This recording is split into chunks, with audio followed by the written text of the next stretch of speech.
Do you think that the pain and the struggles that we go through in life are necessary? No, you're not going to avoid it. 17, impregnating my girlfriend. And then the two Catholic families had to have a little sit down and talk about it. Her father was just giving me daggers. And he was a big guy, and I was scared of him. Man, I could see that guy was not happy with me. He says, she's going to go to a home for unwed mothers, and you're not going to know where she is. You can marry her or not know for the rest of your days. And glad I hung around, because I think that was maybe the best thing that ever happened to me. I'm curious what your journey has looked like with faith from growing up Catholic to where you are now. I'm not a hard-baked Christ believer or anything like that. I still think I'm an altar boy inside. And I've been married 4 times, so that's not like a really good Catholic boy. Christianity loses when people are involved. Daniel and the lions, that's in the Bible. Daniel's stuck in the arena and the lions are out. They're going to tear him to bits. And God says, don't look at the lions, look at me. Do not take your eyes off of me. Don't look at the lions. The state of mind, that's the fort. Once you've got that, nothing can touch us. My older son has been saved from a drug addiction. He was addicted to crystal meth, and he was snorting it. And this is a guy who's got a PhD in medieval history. I fully expected to get a phone call from the RCMP or something saying he's dead. You gotta have something bigger and more powerful that you're holding on to. I'm gonna take my last breaths. What do I wish I had done that I didn't do? What do you want to be asked about? Wow, I've never had that question asked in any interview.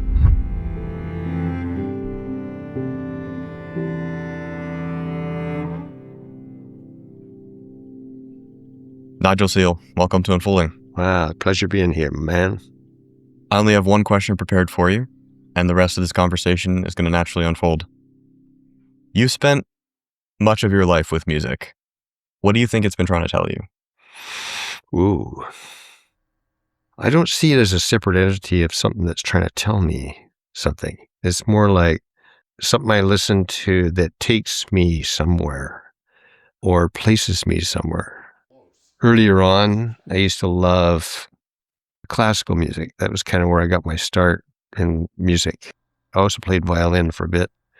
I do think it is the medium, and I associate certain pieces of music with certain times in my life too. Music is medicine to me too.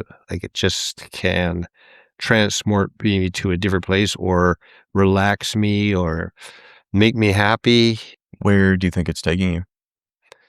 I think it's taking me out of my head into a place where I'm listening, because I got a pretty active yapping mind, at times. Like I'm a meditator, but there's a lot of talk that goes on inside, and it shuts up when music's playing that I love.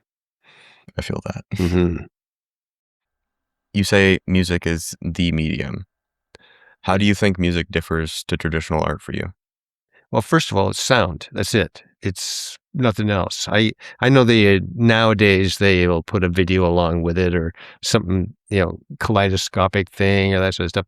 But I actually don't want to see or hear any of that. I want to just listen. And I think that's what makes it unique, is it's a listening experience. And I was very fascinated by reading books about dolphins and whales, and they live in an audio universe, really, in a way, to me.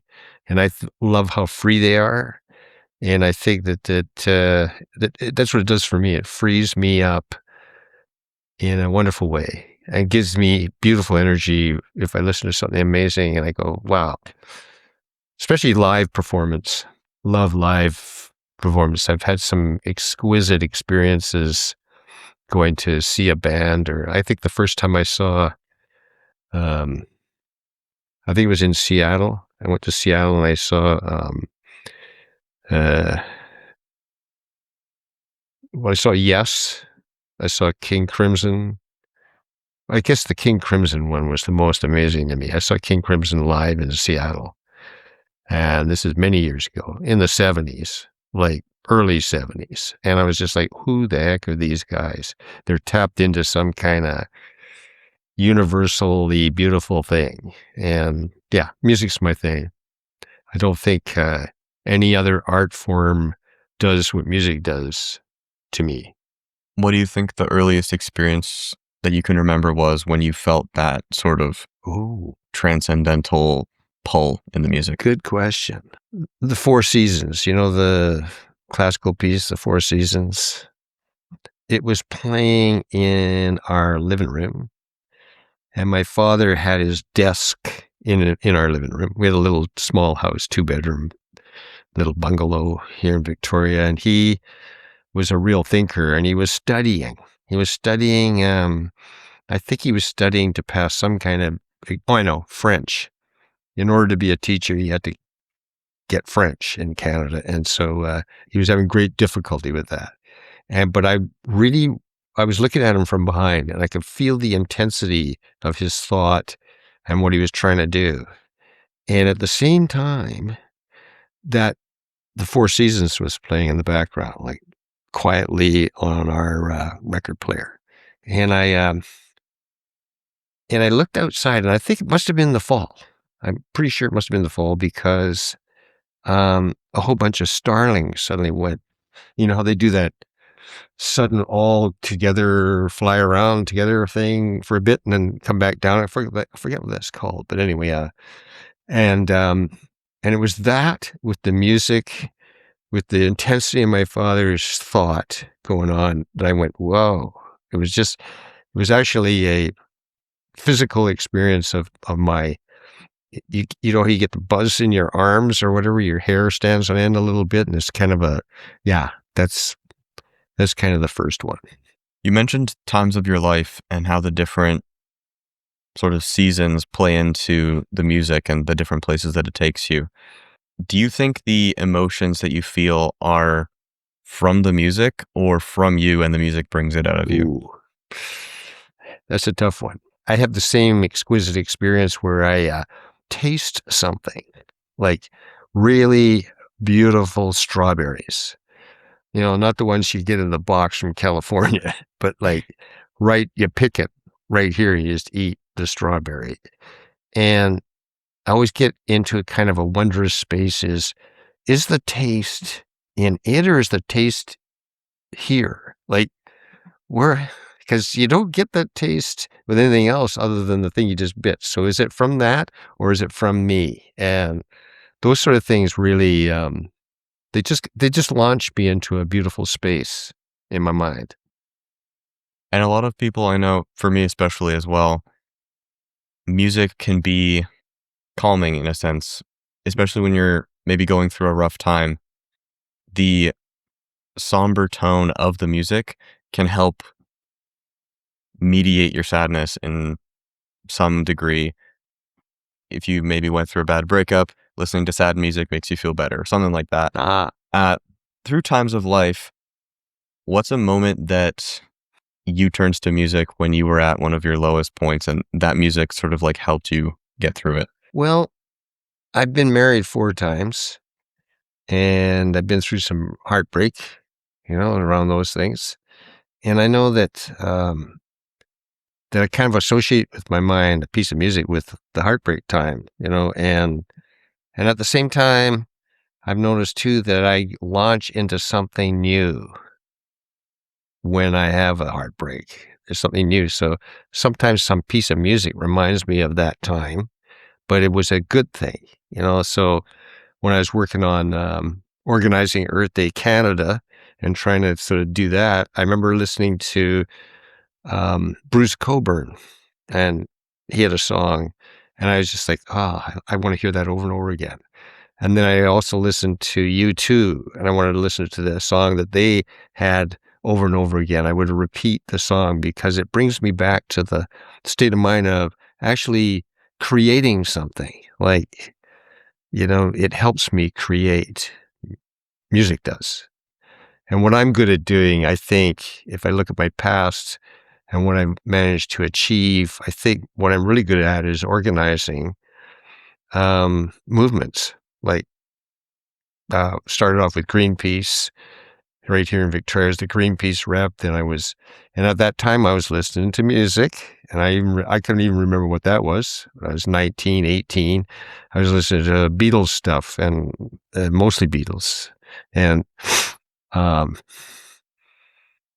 yeah, and then it's just goes from there. So I have music is a huge thing to me, and I think music took me to some places. Like my father had amazing music, like playing in the house. It was mostly jazz, like Ella Fitzgerald, Satchmo on his trumpet, that sort of stuff, like old jazz.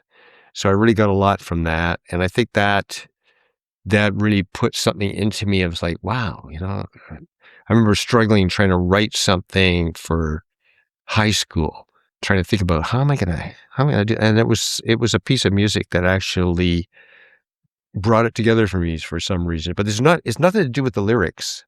Matter of fact, I prefer music that doesn't have lyrics to music that does. So, um, yeah, Something in it's the a sound. huge part of my life, music. And I've traveled far and wide to go and see a band if I don't think, and I'm very fortunate. When I was a kid, young teenager, my mom and dad had just split up, and my mom and actually all her lady friends, they'd all just split up their husbands. So it's like, and then they had these guys in their late 20s coming. These are 40-year-old women with guys in their late 20s hanging out with them, and they were all jazz freaks, every one of them. Like they were sort of art scene Victoria guys who were like, I don't know if you ever heard of the Limners, but they were an incredible group here in Victoria, painters. But they also, for some reason, the universal thing among all of them was they were jazz freaks too, women and men, art jazz freaks. And so I met some amazing people through jazz. And one of them, who is, I guess he was 28 or something like that. He was going out with my mom. He's an incredible guy, totally into jazz. Like he was freak out listening to jazz, make these amazing sounds when he was listening, like, oh God, that's so great, that sort of thing. And he would get goosebumps on his arms listening to it. Look, the goosebumps is happening, it's so visceral, and he was a great guy. I loved the guy. And he was talking to my mom, and he said, I've turned Nigel onto jazz, as you know, and and Miles Davis's Bitches Brew was just coming onto the scene, and he took me to Seattle to see a Miles Davis doing Bitches Brew band, and it was like, and that band was probably the greatest person on their instrument in jazz in the world was in that band, like it's incredible. So I just remember that, and also mind blown that Miles Davis never faced the audience. He had his back to him. They didn't matter. He was just happening, and Yeah. I thought, this is very aloof, because, Hendrix had arrived on the scene, and that's what, so I went and saw Hendrix in Vancouver. That was a mind blowing experience. But I How think old were you when you saw both of them? 16, 17, Wow. 15, 16, 17. I saw the Doors in Victoria. They came right up the coast and played at the old Memorial Arena, and they put a stage in the middle of the floor. And I had my chin on my hand, leaning on the edge of the stage, and there's Morrison staggering around singing, and that, like, it's just wow. And also, No concert security in those days. well, yeah, no dad. So, mom sort of had no idea what my brother and I were up to, really. So she suited us, so we had we were free ranging guys. I had a bedroom in the back of the garage of the house. Like I built a little bedroom in my garage. So that was so I could sneak out at night and take her car, push it down the driveway and start it up down the street, go out and come back, But the music was, for me, it was universally the music. I was kind of like the first guy of my buddies to discover a particular band or a particular musician. But I wasn't always, like, I hung around with musicians too, like some of the best, like Norm Macpherson, who was this huge guitarist guy in Victoria that he was in this group called Blues by Five. But man, could he play guitar. And this was when Eric Clapton first started playing with John Mayall and the Blues Breakers. And I had the album. And I was like, man, this guy, whoa. So yeah, music's been huge for me. You mentioned how music helps you create. Would you Yeah, say it's a conduit for like your creative energy in a sense? I think so. I think it is. Yeah. There's certainly pieces of music that have demarked a certain period of time for me, like, in the early '70s, it was all those prog bands. Yes, King Crimson, Genesis, that sort of stuff. I love that music. Um, Nowadays, I'm a little into a little more sort of visceral, muscular music than that, a little less flowy. Um, and, also a big fan of people like Leonard Cohen, the lyrics, that guy, freaking genius, absolute genius. I think he was our Bob Dylan, you know, like just his message. So always important to me, always demarks. There's a photo of my brother on the back of the side of the fridge there. He's just up behind that little speaker, and you know, he was the one of the two of us that actually picked up and forced himself to learn how to play guitar. And he's a very bright guy in school, and Are you the younger one in that photo? Or the that younger one is his daughter. Oh, I see. So it's okay. I was gonna say it's quite a big age difference if that's you No, guys. I'm 4 years older than him. Yeah. But, yeah, so that's him when he was playing, so with some pretty groovy groups, and around, and yeah, very, he's the guy, like, the two of us. I think have to say I didn't have the discipline to actually learn how to work an instrument. Loved it, but no real interest in doing it, Wish I had, but I've never been able to I'm trying to write a book now, and it's the same thing. The discipline and sitting down and writing a fucking book is like, oh, ooh, just It's a lot of writing. you have to do it. You have to make it happen, and you Some can't. days you want to, some days you don't. Yeah, and you can't make the muse show up. Like, you just gotta. I think the key is to just write. Just It's to write. get into the state where writing Yeah, flows, but and you can't don't force the writing itself. don't do editing while you're writing. Just write. Just write. Let it flow. And then from there, it's the same thing with music. That's what I love about music. It's the flow of it all. Yeah. You can do Yeah. your best to get into the state that might create good writing, but you can't force the actual writing from the Yes. state. Will the muse speak to you or not? I don't know. Yeah. You know how it is, eh? You would know. Yeah. No. A drummer, right? Yeah. Yeah. Drumming, writing now, any sort of creative pursuit, really. You have to catch those moments of inspiration when they show up, because when they go away, they're just gone. That's right. Yes. Who's that poet who was in the middle of writing? It's a famous poet from many ages ago, but he was in this sort of state of mind where this flow was happening. He was writing this amazing poem, and then something happened, and the amazing state dropped off of him, and then he had to kind of like try to mechanic it together after that. And it was just a very difficult, I forgot what it was. It's a famous story about a famous poet writing it. Yeah. I'm not sure. That reminds me of I forget there's an author, I think it was 18th century, 19th century, and he had such a bad case of writer's block. He was well off. He had a servant. He ordered his servant to not feed him until he had written a certain number of pages and slid them under the door. I love it. It's bad when it gets to that Oh, point. yeah. And then the machinations he goes through to try and get the guy to feed him anyway. Please, just a snack. And he's refusing to feed him because he knows he's the under door's order. locked, and he's like, under- nope, you gotta slide another page under. Yeah, it reminds me of Pink Panther movies, but Yeah. the machinations that. Anyway, yeah.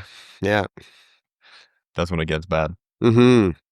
I want to go back to, you said you get a boost out of every time there's heartbreak. Do you think that the pain and the struggles that we go through in life are necessary to some degree for growth? No, not necessary. I don't think the word is necessary is the right word there. I'd have to think about that. I think. Do you think it's a part of the sort of alchemization that turns into growth? Yes. Like the Buddhists, talk about that sort of stuff. It pain and suffering. They talk about suffering a lot in Buddhism, and suffering is just part of the thing. And you could spend your time trying to avoid it, get around it, not have it, that sort of thing. And I think the discipline of Buddhism, like if you look at Leonard Cohen, he practiced Buddhism in a strict fashion. Like he would always go to the monastery in Los Angeles and have his guru guy discipline him up on, go on, get with it, and because he knew that was really important to him. And I think it is. Like, I think suffering is real and it happens. You're not going to avoid it. And it's a mistake to try to avoid it. I think I don't think intentional pain is necessary, not being a sadist with the self or a masochist or whatever, but, it comes with the whole thing, and that's how you learn. Pain usually is a mistake, some error, or something like that. At least in my life, it's been that has done it, like making a mistake when I was, 16, 17, impregnating my girlfriend. And then the two Catholic families had to have a little sit down and talk about it. And it was her father was just giving me daggers. Or like when I went to his Uplands mansion and sat in front of him and had to tell him, hey, she's pregnant. And man, I could see that guy was not happy with me. And it took me years to win that man over. And I get teary-eyed about it. It's kind of an interesting thing because on one angle of it, my dad was sort of trying to get me to move out of Victoria and go somewhere else, live somewhere else, and get away from all of that. Like he was escape it, he was sort of providing that. And I'm glad I didn't. And glad I hung around because I kept thinking, well, what her father said is she's going to go to a home for unwed mothers. And you're not going to know where she is. Because we don't have to tell you. Like he really knew his stuff. And I thought, okay. And when she has the baby, that baby will be put up for adoption and you won't know who adopted that baby either. So you're going to, so here's your call right now. I'm giving you a chance to make the call. You can marry her or not know for the rest of your days. And my dad was wrestling for the not know for the rest of your days thing because he's thinking, oh God, here we go. He's only like 18 and he's going to have a kid and she's 16 and, that. So I think suffering was huge in that. And in the end, I'm curious what was going through your head when you found out that she was pregnant. Oh, well, I think I just got back from Ireland. Like I graduated out of Oak Bay High School and I went with my best buddy to Ireland and visited all my relatives in Dublin. And then I came back because I missed her actually. And at that point, nothing about pregnancy going on, but I missed her. And so I came back and I kind of stayed at a friend's place, which was he lived out near Elk Lake. So I just stayed there. I didn't tell my family I was back, didn't tell her I was back, but it was very close to Christmas. And I think it was like the 24th of December, day before Christmas, I went to a party and I knew she was going to be there. So it was sort of like surprise Gail. And there she was. And it was like, great. And then my son was born 9 months exactly after that. Yeah. Just to give you the idea. So it was like, And then Good surprise party. it's a surprise party, and then then we had to have the conversations between the two families and everything about what's going to go on here. And my dad, she was strict Catholic. Like, she went to St. Anne's Academy here in Victoria, which was a girls' school, and private school, girls' private school. You could either live there or not, but serious Catholic thing. And so, like, I think that was maybe the best thing that ever happened to me, was having to get married. Like it or not, I wanted her, so I got married anyway. And basically, we eloped because she did go to her father then hustled her into a home for unwed mothers, and which was in Vancouver, this home for unwed mothers. So I'm living here, and he shipped her out of here to Vancouver, and her best friend, somehow she managed to, it was almost like lock and key, man. Like, you're locked. She was almost like lock and keyed up there. Like, but she managed to, I know what she did. She went to a phone booth. Good old days where you could stick a quarter in a phone or a dime or whatever it was and make the phone call. She got to a phone booth, and she phoned her best friend here in Victoria and told her best friend where she was, what the address was. And her best friend then phoned me and told me where she was and what address she was at. So I showed up at that address with my buddy, who was a real car nut, and we drove over in his Mini Cooper S, old one, the oldies, and went like a bomb. And we went over there, and pulled up in front of the place, and she happened to be sitting on the front porch. This is like in the summer. And she's sitting on the front porch, so it probably been like August or something, July. And she's sitting on the front porch and she's knitting. And so I walked right up in the front porch, and I said to her, "Come on, get in the freaking car, let's go." Like, no hanging around, no ifs, ands, or buts, into the car, let's go. So we did. And then I arranged I got a job up in the north, in Mackenzie, BC, which is just north of Prince George, a summer job. But that was my idea. So I got this summer job, and I was working on this thing called the green chain, which is like from 11 at night till 7 in the morning, working this thing, pulling lumber off this thing and stacking it and all that sort of stuff. And also meeting some pretty bizarre guys, because you all lived in this lumber camp, basically, a mill camp. So I was sharing a room with a guy who was like in his 30s and had done nothing but that for the whole of his life, was stack wood and that sort of stuff. So I was doing that. And what happened there? Yeah, I know what it was. I know. I stopped writing to her.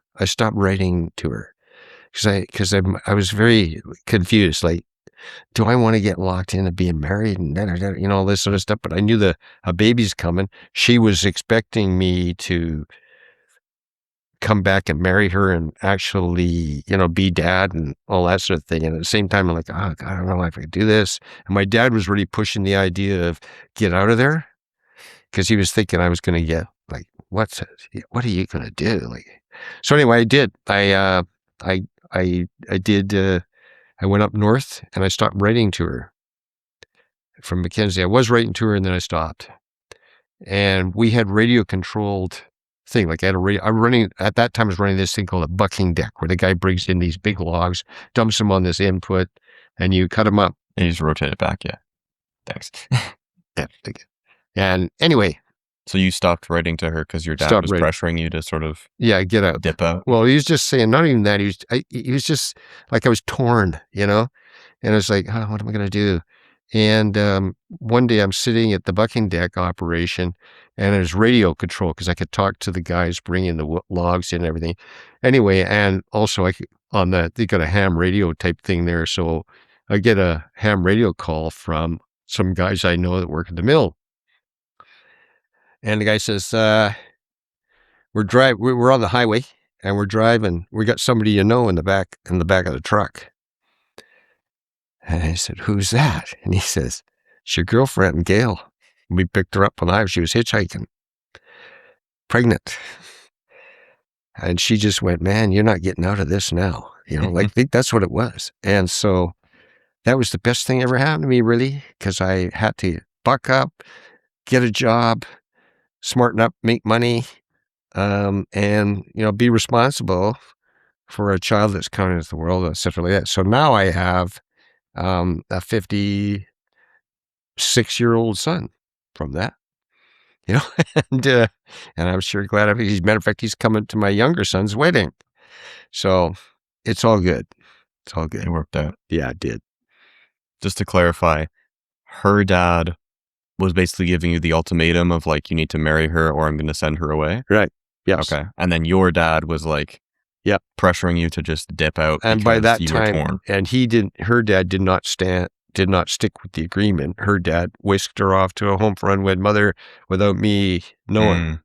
And I think he thought, oh, we'll get that because he's all about his daughter and et cetera. And this bum guy is no damn good. Nigel is like, and I remember him yelling because I was standing outside his big mansion while he was yelling at her because she had gone in and confessed she was pregnant, and I could hear him roaring in there.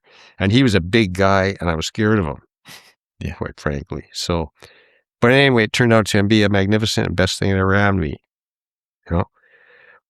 Had to work, had to make a living, had to do all these different things.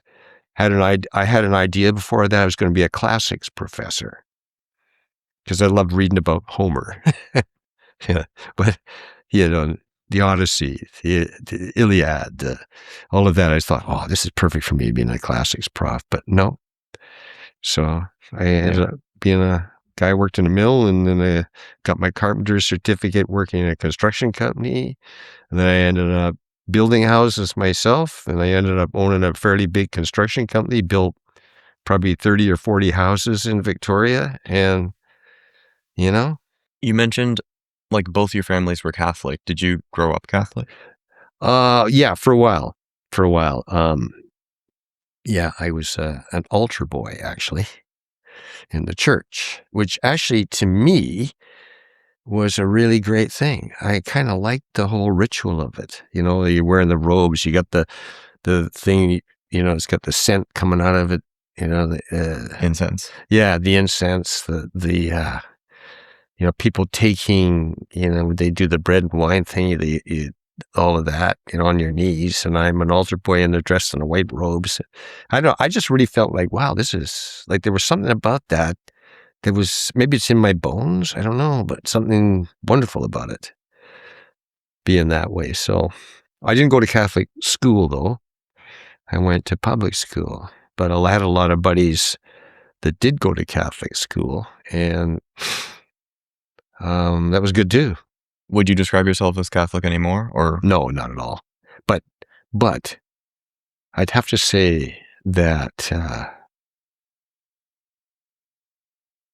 there was an aspect of me. There is a book I read. It's a funny book. It's quite a hilarious book, but it's called "Once a Catholic, Always a Catholic." And that the idea behind that is that you're still Catholic in your thinking. You might not even believe in Jesus Christ anymore or anything like that, but you have a sort of Catholic way of going about your life, or feeling like maybe you're telling a bit of a white lie to somebody or something like that, and you're going, ooh, he's listening. That sort of thing, like, not good. So it's baked into you to some sense. It's baked into you, yeah. Yeah, well put. I want to dive deeper into this because this is kind of a live thread for me. I've been exploring Christianity recently. I've been reading the Bible, talking with people in my life that are of faith in different ways. I did an episode recently with Peter, and you don't know, I guess you probably don't know, but Peter Chi, he studied theology at university, and he's an expert on like first century doctrine stuff. Yeah. So he's very deep into like the translations of the Bible and all of that, and the Greek and all this. Yeah. He has some crazy experiences. I'm curious what your journey has looked like with faith from growing up Catholic to where you are now? Oh, that's a great question. Um, well, it's still in me, you know. I have been to I've made a little bit of a thing of going to church, Catholic church, going to the Catholic church on Christmas, at Christmas. And the whole thing still has an effect on me, the whole thing, everything, the choir, the music, choir, there, that. You get a really extraordinary choir, and that gets me too. All those beautiful hymns. I'm getting chills just thinking about good choirs that I've heard. Yes. Yeah, there's just something Yes. magical about Yeah. the layered power of a collection of human voices all working together in one movement. Yes. Hallelujah.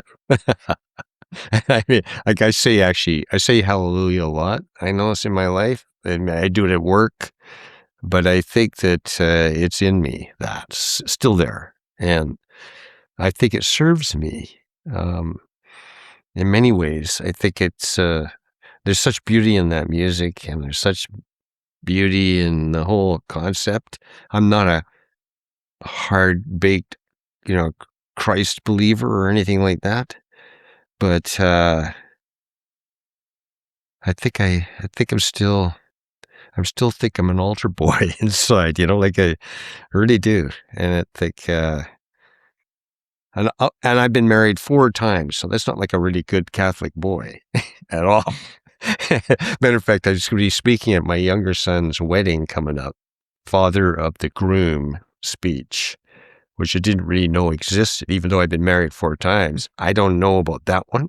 And so it's like, so I've been studying how to speak as father of the groom. And it's really great. It's been a real hard preparation like that, because I keep writing and rewriting it. Because there's part of it is being a kind of an elder talking about marriage. Here I've got a future daughter-in-law and my son, and they're marrying, and I'm marrying into their family. So like her father is Chinese, and then her mother went to Oak Bay High School with me, and she's white. She's, I don't know what you call it, Anglo-Saxon, So it's like, I'm going through that too, because it's like, how do I say this? Because you can see that she's part Chinese. It's obvious, and her last name reveals that she's Chinese, and I don't know what they're going to do, my son and her, about names, but I know they're not going to have children, which is like, oh no.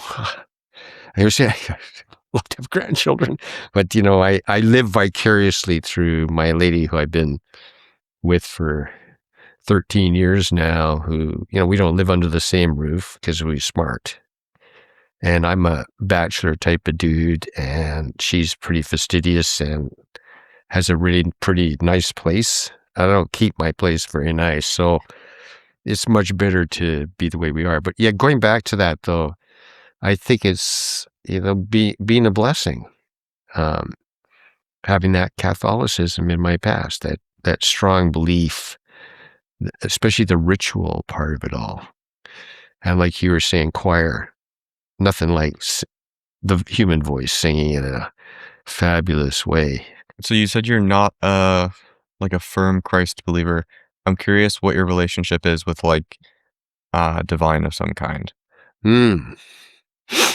Well, I did have one experience that was, but it was helped by a psychedelic a long, long time ago. And it was when I was a young guy. I think it was in grade 10. And pretty young.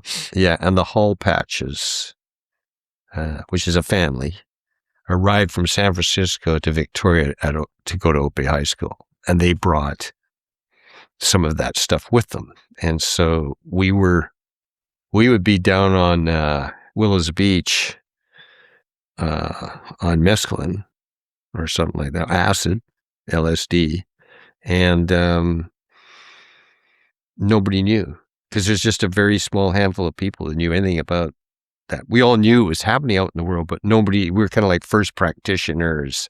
And I had this experience where I went up to, you know where 10 Mile Point is? Yeah. Well, if you go past Cabra Bay Beach and then you go past the second entrance to the sort of far end of Cabra Bay Beach, and you just kind of go up to the left curve, then there's a road that goes up and there's all these houses built up there. Well, that used to be a forest. There used to be a forest. And and there was about 6 of us in grade 10 because the hall patches were spreading the word about the good stuff. And so we all dropped some mescaline, pure mescaline, not weird stuff, the real thing. And you know, we're starting to get high. We're sitting on this log.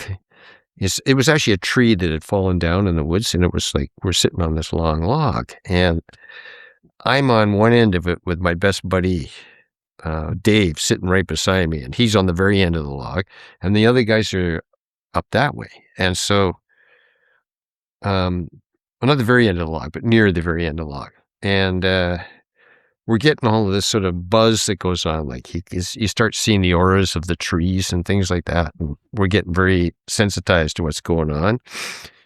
At least I was. And Dave suddenly gives me a nudge like this, and he points to the end of the log. And I swear, to this day, there was this little guy sitting on the end of the log, and he had black eyes and kind of like sort of pointy ears, and maybe this tall, like 3 feet tall. And this guy was just sitting there looking at us. And I suddenly realized he knew that we saw him. So he kind of gathered himself together. This is what it looked like, just what it looked like. He got up and he walked into the woods. And I know it was fall because there were leaves, and I saw his feet suppress the leaves as he walked away. So that turned out to be a very spiritual experience for me because I glimpsed into another world. And your friend saw it too. And he saw it too. And we shared notes on it. We saw it. We saw this guy, and we both agreed about what we saw. And we had the same experience.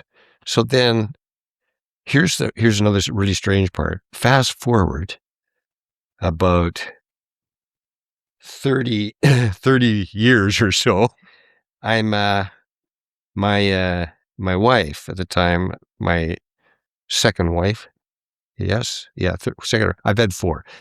Yeah. Anyway, she was a very famous astrologer in the world. Her name's Erin Sullivan. And she came home with this book. And it was Book of Gods and Goddesses of the World. That was it. And I'm flipping through the book. And there's a painting in the book. And it's this guy. And I look down at the bottom, and his name is Mr. Mescalito, who shows up at a certain time, in mescaline ceremony, etc. That the first, the natives were. So I was like, and I went, oh man. So I start flipping through the phone book. We had phone books that time. I'm flipping through the phone book trying to find Dave's phone number, and there it was. So I said, I phoned him. He answered. I said, Dave, Nigel here. Oh God, I haven't seen you. We haven't talked in freaking year, blah, blah, blah. And he says, you got to come out and meet my wife and kids and da-da-da. And I said, yeah, and I got something I want to show you. That was it. And he said, okay, sure, come. We arranged a time and a day and everything, and I will show up at his house. And he actually lived in the same house he did when he was a kid. It's just that he inherited it from his mom and dad, so it's the same house. And so I show up there and walk in, and I said, and I got the book under my arm, and I meet his wife, his kids, his whole thing. And then finally I said, you got a place we could go sit, just you and me? Sure. I go into his office. He worked for a big sheet metal company and had a little office because he was running it. So I go in there and I pull out the book and I'm very careful to cover up the name of the guy, the painting, like I have my thumb over the name, Mr. Mescalito. And, I said, "Who's that?" And he said, "The guy on the end of the log." I said, "You want to see what his name is?" I lift my thumb off. He said, "Mr. Mescalito." He goes, whoa, yikes. But it really was the very first time I actually had, I would say, a mystical experience. I've had similar things since, non-hallucinogens or anything like that, just me, where I was practicing this other thing I do, which was I called living in the wish fulfilled, is what I called it. And I was, Like a form of meditation, or? no, there was a guy who showed up in Victoria in mid to late 80s, I'd say maybe 1986, 87, that I ran into, and he was practicing a whole other way of thinking, which was it's like let's call it a spiritual positive think. Like Gratitude almost. But. Yes, that's it. Like actually feeling the feeling you would have if you actually had the thing you wanted. What would that feel like? What would you be doing? How would you be if you actually had it? And so he gave me a book, and the book was by a guy named Neville Goddard, and which I've got copies of that book kicking around because I like handing it out. It has a Christian thing because they're using biblical passages in the book to demonstrate how you can get into that state of mind of it's prayer. It's prayer on another level. And so it's like seeing the finished result. Like an emotional meditation, maybe. That's it. Yeah. And it is mystical because there's all sorts of biblical passages tied to this. So anyway, I started practicing that. And I first just started practicing with I'm going to go to my favorite restaurant. And when I pull up, a car is going to pull out right exactly in front of the restaurant, and I'm going to park there, and I visualize that sort of thing. But you have to be careful with it because you can't let your ego get attached to it. That's the tricky part. But so I started practicing that, and I was practicing that when I was in New York one day. And this is when I was chairing Earth Day internationally. And I used to go to New York because I would meet with the Rockefellers and a few. I'm not name dropping; it's real. And they were funding what I was doing, And so yeah. So I was in New York, and I was walking around, and what I used to visualize is I had this big aerial that's so fine that would go right up into the ether about of the top of my head, and it would pick up a vibe, and then it would tell me where I should walk and what I should do. So I don't have to do anything. It was just a vibe, an incredible vibration picker-upper of a high, really refined vibration, and I could get into that state occasionally. So I'm in the antique district of New York. I'm in the antique district, and I'm doing this practice, and but I'm not without any intention. Like somebody going to show up? Nothing. No, just I'm just there in the space, feeling it. Then I don't walk around, and I'm looking in this antique store, and what I'm looking in there is the most amazing children's wooden toys, but beautiful turn of the century stuff where. I'm talking from 18th to 19th century, like 1800s to 1900s, somewhere in that. They were handmade toys, and they're just glorious. And I'm staring in the window, and a guy walks up beside me, and he's looking too. And we're talking, but we're not looking at each other. And I said, "Oh God, these are amazing." And he said, "Why do you love them so much?" And I talked why, and he said, "You've been you a carpenter or have you done, and I said, oh yeah, I build houses and I built winding staircases and things like that. So I'm really conversive with the beauty of that. Those are beautiful. And I said, what about you? I haven't looked at him yet. And he says, carpenter. I said, oh, right. And then I look at him glass-wise and I go, oh, I know this guy. One of the biggest movie stars in the world, standing right beside me here. And I'll let you guess who, but he was kind of discovered on a movie set, asked if he wanted to, play a part in a movie, because he looked right, this guy. So, anyway, that happened. And he was in Star Wars, things like that. Dude, really big actor. And we get chatting as I was talking. And then eventually what happens is I notice that the more we're talking about the thing and now I know who I'm talking to, people start to gather around the store a little bit and they're talking and I could see them kind of gesturing and pointing and they know who he is too, of course. And I'm talking to him. And so we compare notes. At any rate, he says, I tell him what I'm doing in New York. I'm in New York. And I said, I'm here. I get money from the Rockefeller Brothers Fund, to fund Earth Day, which is Earth Day. Wow. And so he says, look, can I help you at all with this? And I said, I know who you are, by the way. I'm pretending I don't. I know who you are.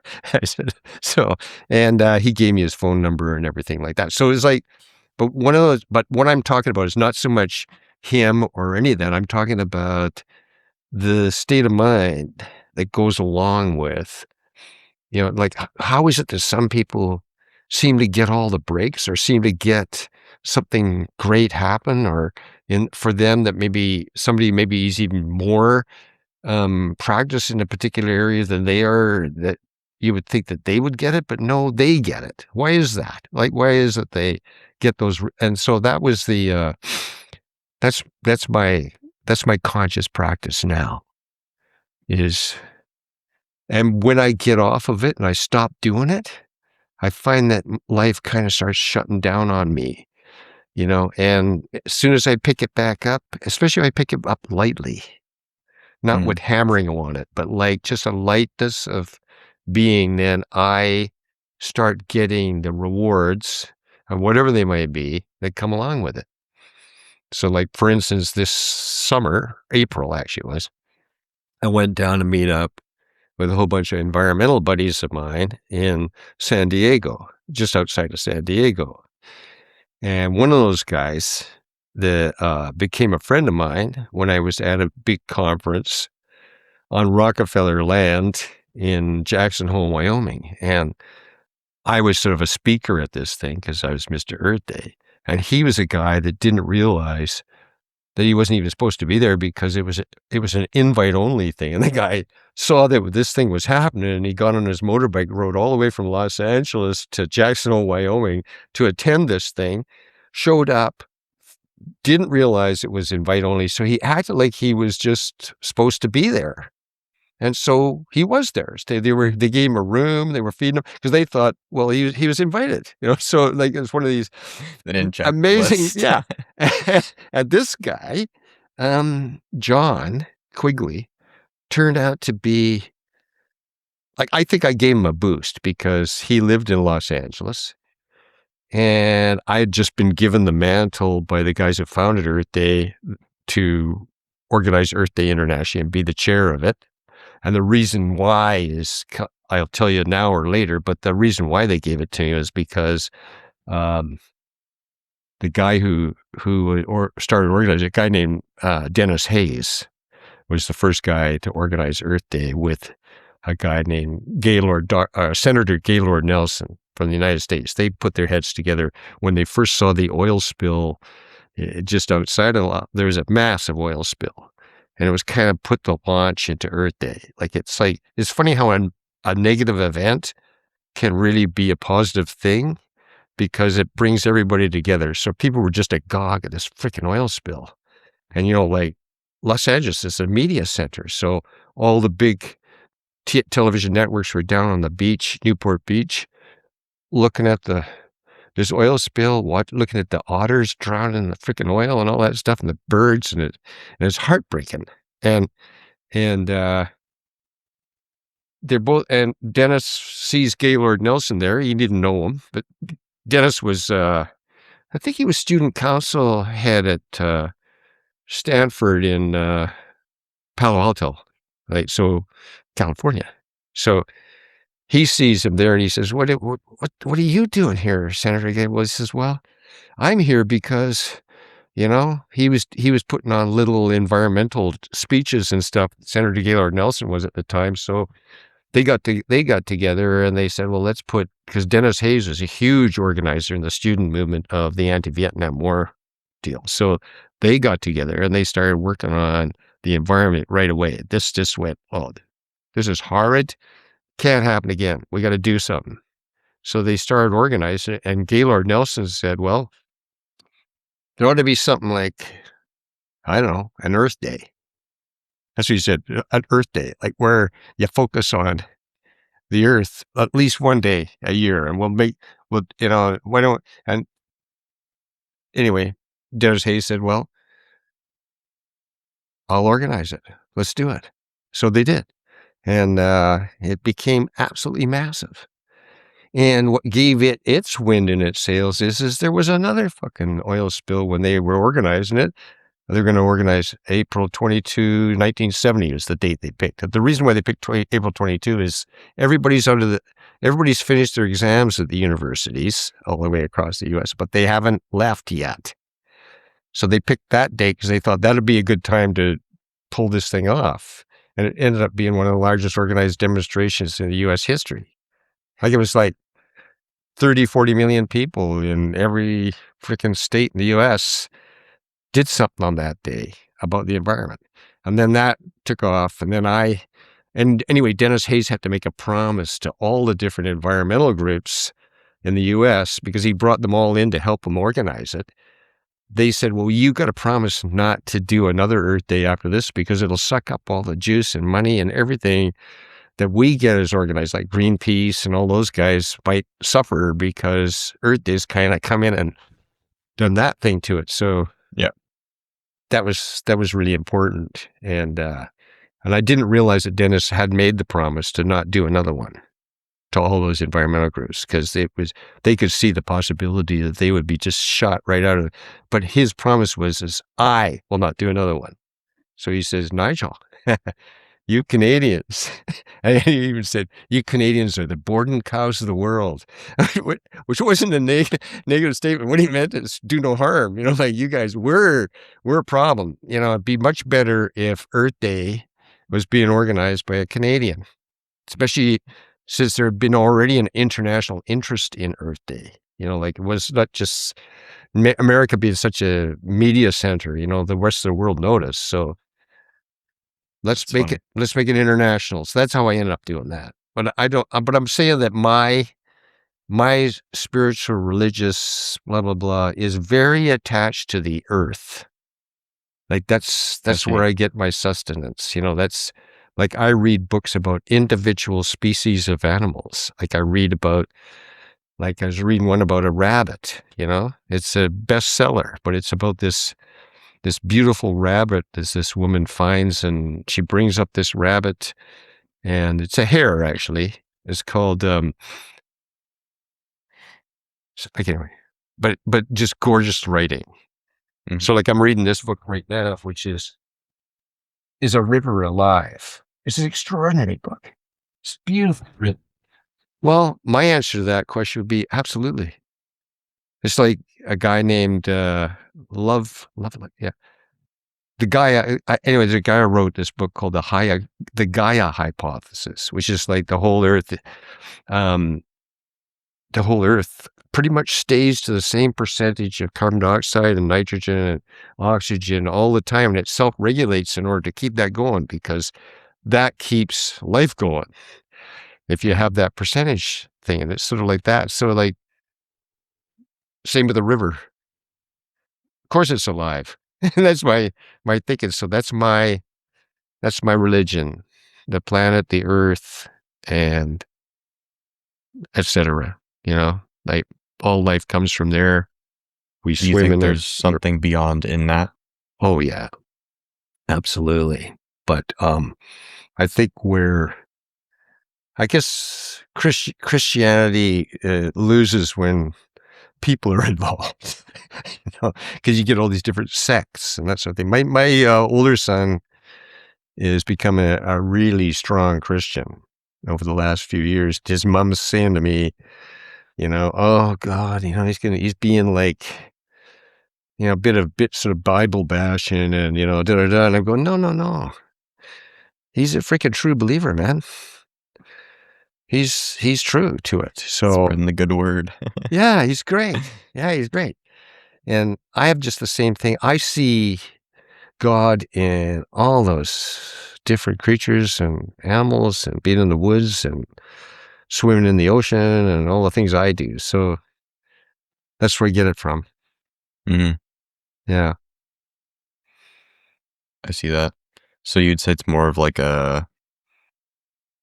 maybe you're spiritual but culturally Christian in a way? Oh, that's a good point. That's a good way of putting it. Yes. Not to put a label on it. No, but I don't. I don't Bible bang, but especially sharing Neville Goddard's work to do with that, because it's a state of being. It's really interesting. There's a vibe. Mhm. You could, if you stay in that state of being, a magic stuff happens. Like a famous movie star happens to meet you looking in a furniture store window and then offers to help you. Like that. I don't see that as accidental. Yeah. Yeah. It's the abundance mindset when you're open to opportunities.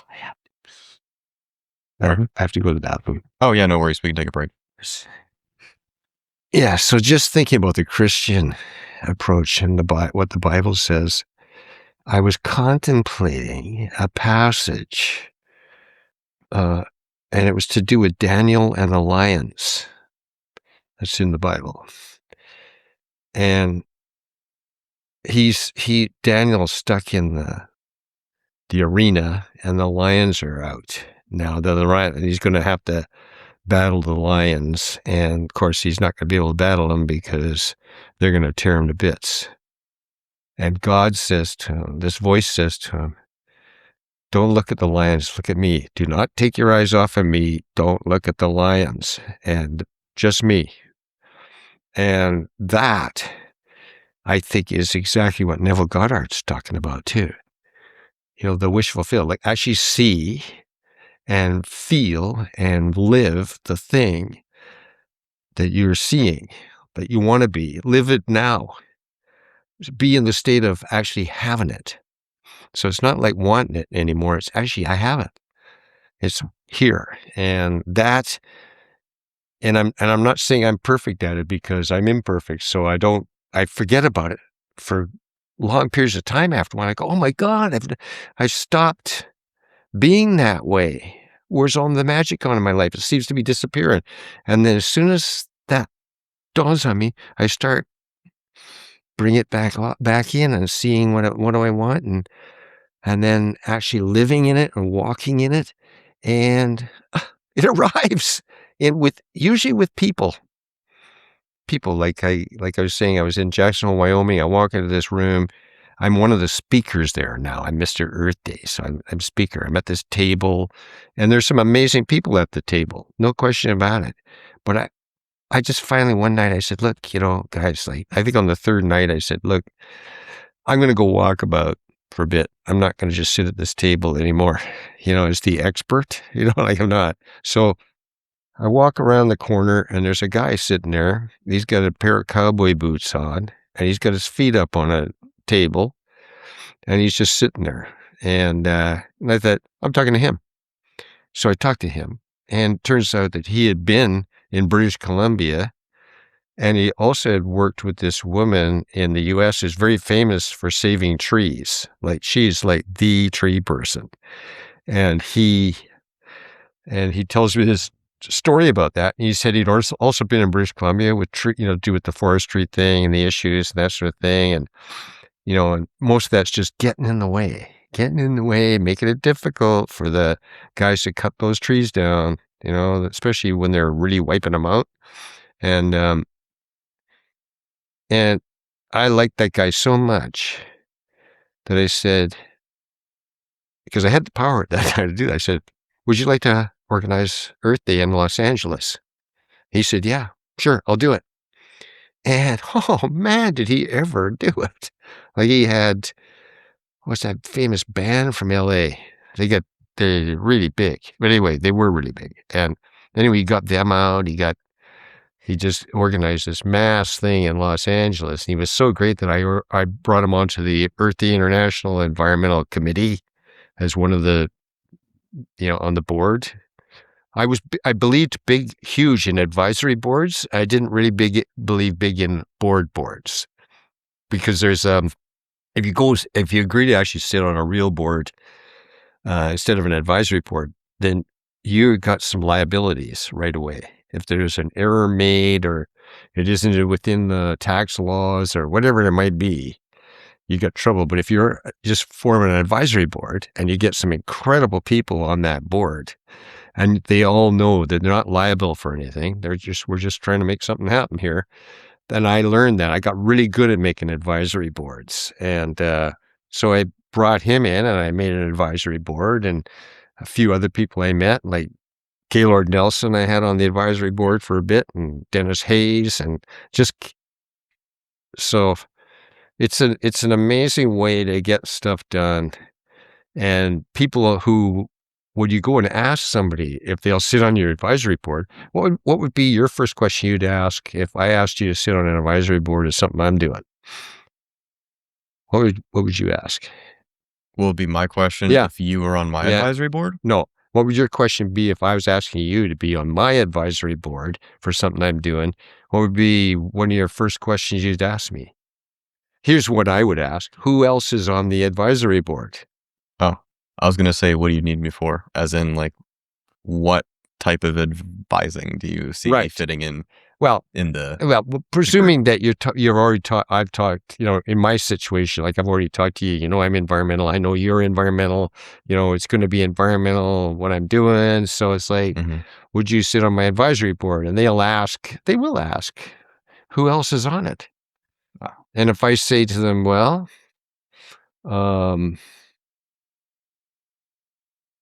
Neil Young's on it. Well, right away, you're going to say no? You're going to say, yeah, because you want to meet Neil Young. That's it. It's not, it's simple. Like, it's simple and it's personal.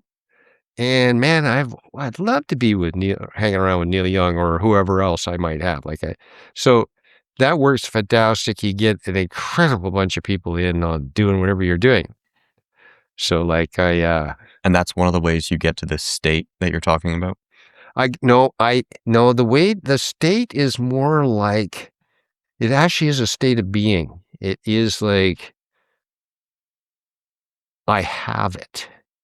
Would you say it's a celebratory state of already having it. Would you say it's similar to peace? Peace? Yeah, like, would you say that state of being is akin to peace? Yes. But you have to be really guarded about it and careful about it. You can't, it's almost like, I know the state you're talking about. Yeah. When I was learning my mantra, when I joined, when I was doing the meditation, the transcendental meditation thing, like, you are not supposed to say to anyone else what your mantra is. First of all, it's sound. It is a word, and it's also a sound. So that goes along with that word. And as soon as you are practicing it, and what you do is you internalize it as a sound, and then it's never stated again out into the world. It's a sound that just sits in you. And so that is a way of being that's private, that's yours, and only yours. And mine is now just a thing that does this.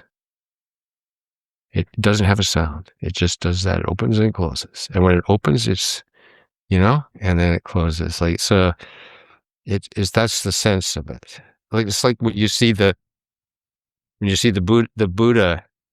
The Buddha has a hand this way and he has a hand that way.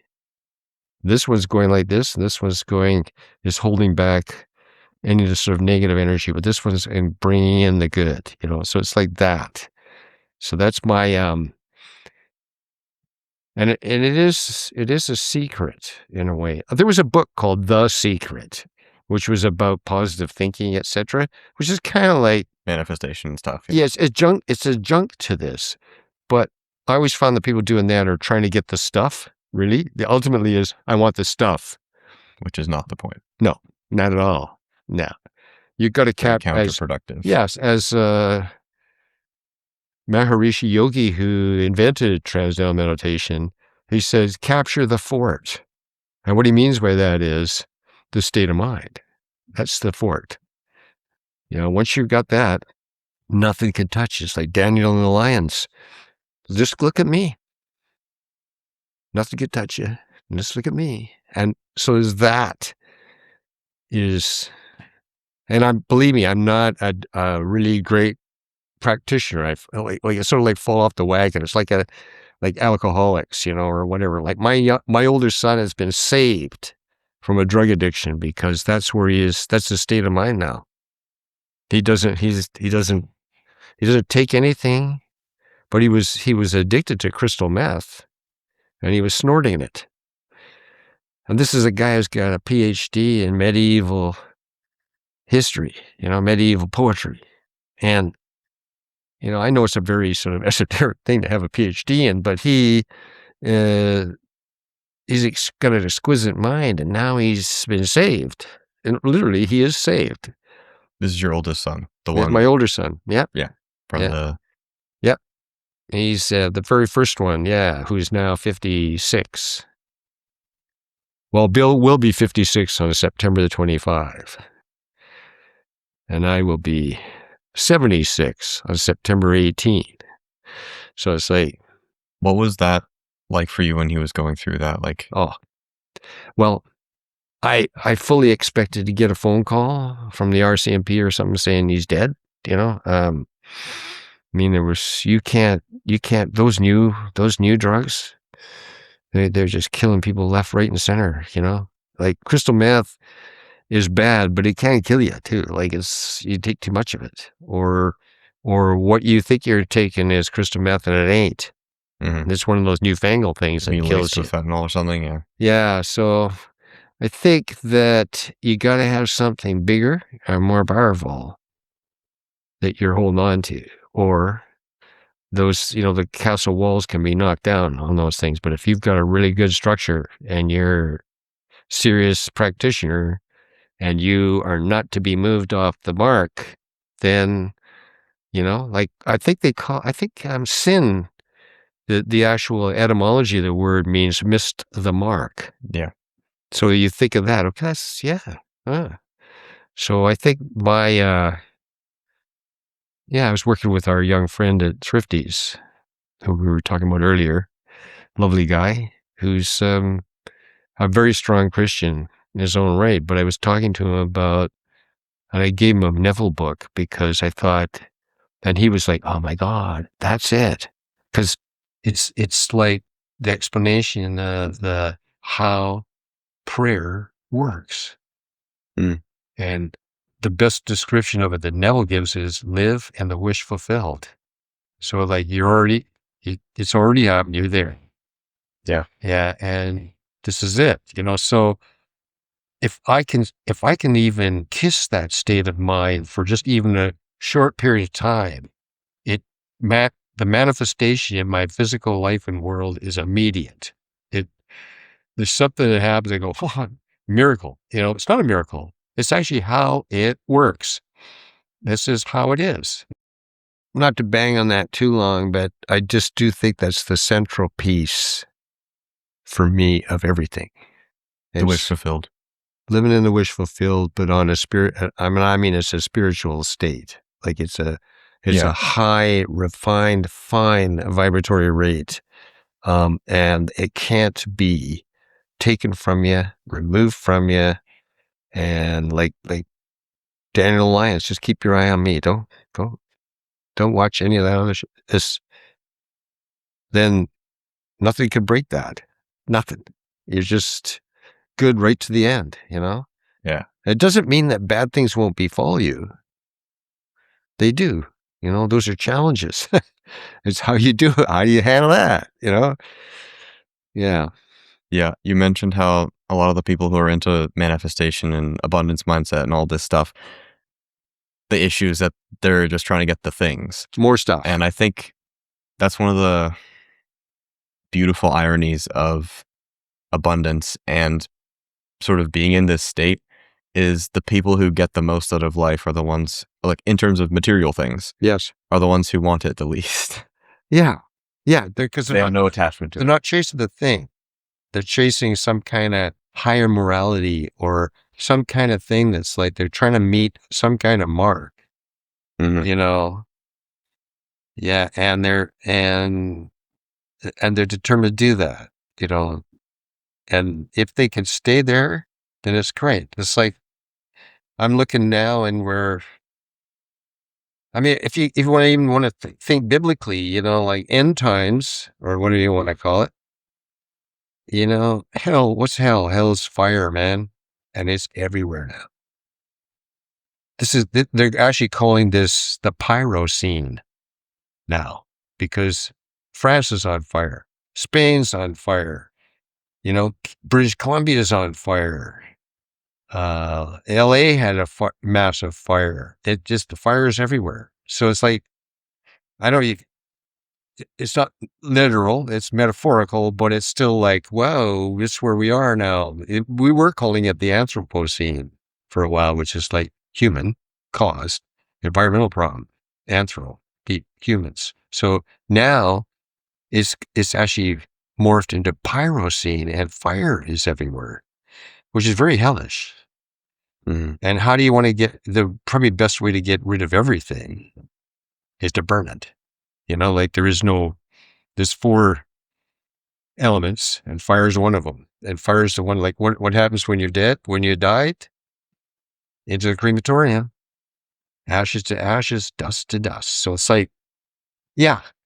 And I can't think of any other way to talk about life than that place, coming from that place. And it has to be a place that's full of life. Like life is what is the deal. Life, life, life, life. And I don't mean human life necessarily, all life. And all life's under threat right now. Life force. Yeah, life force. And it really is under threat. We have put it under threat. And if you get a couple of nuclear nations that one side starts to lose and they decide they'll go for a nuke, then that's it, man. It's nukes everywhere. And geez, you just got to read about Japan when they dropped that Hiroshima is an extraordinary event. Like that, people that were just literally wiped right out in a flash of a second. And they're simply a shadow on a wall. You just see the shadow of a shape, and that's where they were. And that's, I worry about that. Mm-hmm. But I can't worry for everyone. I just have to try and keep my state there. And that's the tough part, it really is. Trying to stay with it. Stay with the program. And I live in a little tiny suite. I've been married 4 times. I'm not good at marrying. Now I'm going to talk about marriage at my son's wedding. I'm going to make a joke about it right out of the gate. Yeah. Why would you ask me, who's been married 4 times, to talk about marriage at your wedding? Well, anyway, I'm going to give my best shot here. And I'm going to speak from that sort of trying to be more of a wiser level of this. This book here is a fantastic book on marriage. It's the best I've ever read. If anybody ever could thinking about matrimony or whatever, that's That's the guy to read, I think. I'm a follower of Stephen Jenkins. Some people might even say an acolyte to a certain degree. That guy is so wise. And he's saying that one of his main things, he says there's hardly any real elders anymore. Like if you could think of somebody you would say is an elder in your life, that means somebody you turn to for wisdom. And it's really young people that make that guy an elder. He's not making himself an elder. He's not saying, I'm an elder, you got to listen to me. You are choosing him to help you or ask him to because you see him as an elder. And that's usually in First Nations. Like, who do they listen to? The elders. In our culture, that's just some old guy yapping, fucking, like it's not wisdom there. Because there's only certain things you can learn through experience. Exactly. And sometimes, like when I think about my dad, like he said to me, like when I had the offer from the two guys that founded Earth Day to be the international chair of it, I talked to my dad about it. And I said, Dad, I don't know, this is being offered to me and I don't know what to say because I want to say yes, but I don't know what comes with it. I'm worried about it, And he says, well, I do the deathbed scene. And I said, what do you mean you do the deathbed scene? He said, I lie on my bed. And if it's in the summer, I've got the window open, the curtains are moving. I lie on my bed and I'm now dying. I'm going to take my last breaths.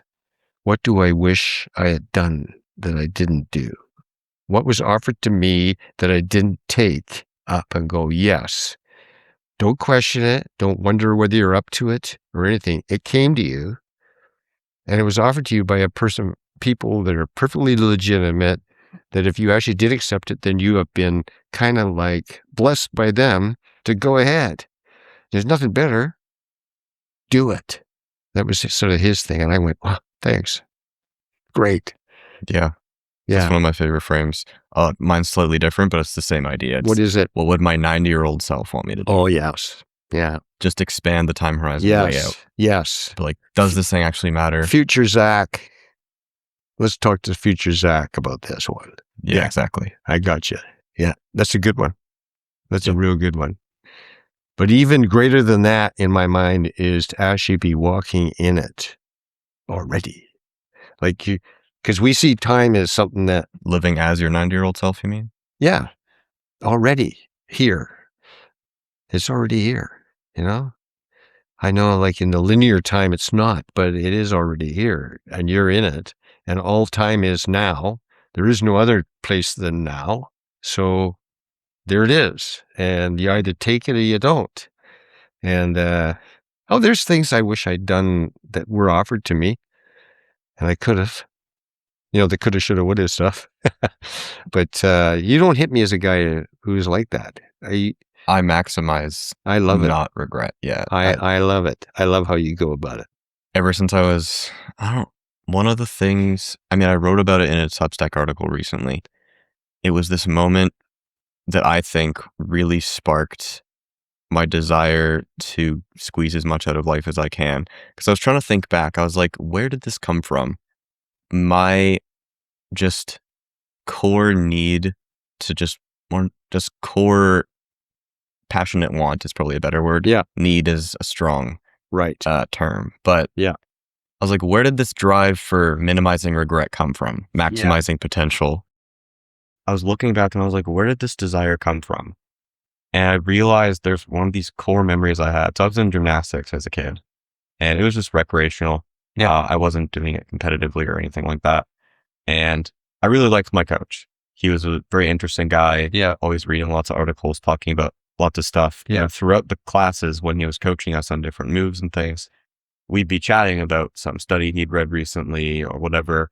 And honestly, a big part of the reason I went to gymnastics was because I liked talking with him about stuff, which is a funny foreshadowing to where I am now. Yeah. But yeah, it is, isn't it? There was this one week. So I only had gymnastics every week. Once a week, it was like on a Monday evening after school or something. There was this one week, there was a sub. He was sick or had something else or whatever. It's fine. The sub teacher was great. She was, she had a different teaching style, but she was teaching us moves and things.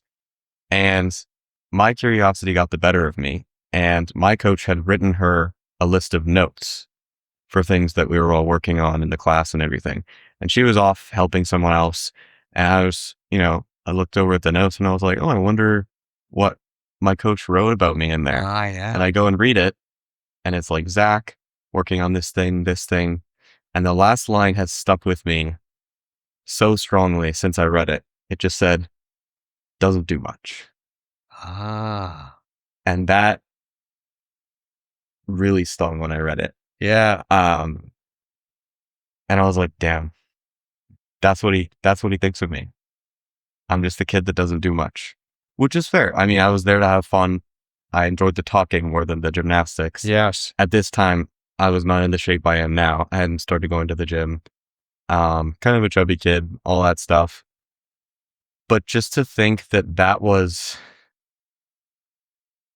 one of the some lines of who I was. Yeah. I was like, I don't want to ever be the guy that doesn't do much.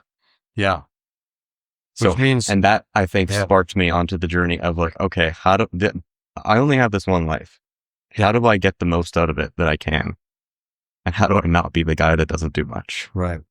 Because I might fail. I might do things I regret. But every time you talk to somebody about their regrets, it is always the things they didn't do, not the things they did do. Yeah. True. Yeah. And that 90-year-old frame is so helpful because it immediately just snaps you into that perspective of like, okay, if this thing happens that I'm worried about is going to happen, say I'm scared about doing something, I'm like, oh, I might regret doing this thing. Right. Am I going to remember it when I'm 90? If not, just go ahead and do it. Sure. Yeah. And if I'm going to regret not doing it when I'm 90, definitely do it. Yeah. Even if I'm scared. It's like, too bad. It's like suddenly putting the brakes on, saying, like I used to say this to myself, and it's me self-talk. So thanks for saying that. That's me talking to myself. Thanks for saying that, but I'm doing it anyway. That used to be my little thing. That thanks for saying that, but I'm doing it anyway. Because it's like my mind goes, oh yeah, here's where you won't be able to do that. Here's what, no, thanks. I heard you, and I'm doing it anyway. And it's like, so it's like shortening up the action from the thought you just had, like actually putting it into action, shorten that gap as quick as you can to get doing it. Cause it's like, like Earth Day, like that opportunity was an opportunity that might have been, well, certainly for chairing it internationally. I mean, at the time, it was a huge deal to share that internationally. It was one of the largest organized demonstrations in history. Mm-hmm. 500 million people in 140 countries. Once in a lifetime opportunity. Fucking rights, like, and sometimes you don't know that you've just been presented with an amazing thing too. Like there's the ability to know. And I think that requires sometimes an elder to have a conversation with an elder about here's where I'm troubled right now. Mm-hmm. There's quite a few people that will do that with you. Like it's amazing. Like I was at a conference I was sitting on the top floor of this hotel in New York. For you mean like that? For you being the elder, or no? For people. I'll tell you this story. This is a true story. This is what happened. So there's this First Nations chief who's actually at the time was chief of all First Nations in the U.S. Like there's like tribal chiefs, but he was like the national chief for the whole thing. And I'm sitting at this conference. We're sitting at the top of the floor of the Penta Hotel in New York, which is like the size of 10 of our big hotel here in Victoria, like 10 of those, and go up, 10 floors higher too. Like big, old, beautiful hotel.